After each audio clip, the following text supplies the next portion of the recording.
እንዳትሳሳት ወንድ ማለት ሲሰራ ቤተሰቡን እቤቱን ራሱን ሲያስከብር ነው ያንተ ወንድነት መልክ ደግሞ ሴት መቀየር ነው ገባ ወንድ ይሆንክ ከመሰለ ተሳስተሃል ምናልባት ብዙ ሰዎች ጀግና ሊሉክ ይችላሉ እነሱን ስለምትመስልና የነሱን ሐሳብ ኢንፍሉዌንስ ስለምታረጋግላቸው ነው ጀግና የሚሉክ ያ ግን የጀግንነት መገለጫ እንዳይመስልክ ያ የጀግንነት መገለጫ ሳይሆን ልክስክስነት ነው ጨርሻለሁ ይሳደብሽ ነው ሲቀጥል ደግሞ አፍሽን አትፈቺ እኮ አፍሽን ላይ አትክፈቺ አንዴ አብርሃም እንደፈለግሽ አፍሽን መክፈታችን እንዴ አብርሃም እስቲ አስረዳ መጀመሪያ ስለዚህ ነገር ግልጽ አድርጋ አስረዳ ለክስክስ ነው ያለችኝ ነው እየሰማሽ ነው ሲሆን ለምንድን ነው የሚገርምክ እያስረዳ ስላልሆነ እኮ ነው ልድገምልህ ከዚህ በኋላ ግን ድጋሚ እንድትሰድብኝ አልፈልግም ሩት ዝም ብለሽ ሂጂ እኮ እንዳትሳደብ እሺ ለኔ ታስረዳኛለህ ሩት ሂጂ በቃ አትሄድ ከፈለገች እኔ አብራራልኝ በቃ አንቺ ተናገርሽ ሲቀጥል ደግሞ አንቺም ልትሄጂ ምናምን ማድረግ አይጠበቅብሽም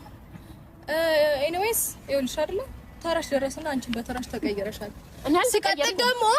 አንቺ አይ ነው ብዙ ሰዎች ይሄዳል ጓደኞች ጋር ሄዳል ለምን ላፊ ቃላት ታውሪ በቃ ዝም ብለሽ ለምን ትያለሽ ለምን ይሄንን አደረክ ይሉታል ቤተሰቡም ጋር ቢሄድ ይቆጡታል ጓደኞቹም ኤቭሪቲንግ ሰው ሁሉ ለምን ይሄንን አደረክ ብሎ ስለሚቆጣው አንቺ ጋር ሲመጣ ግን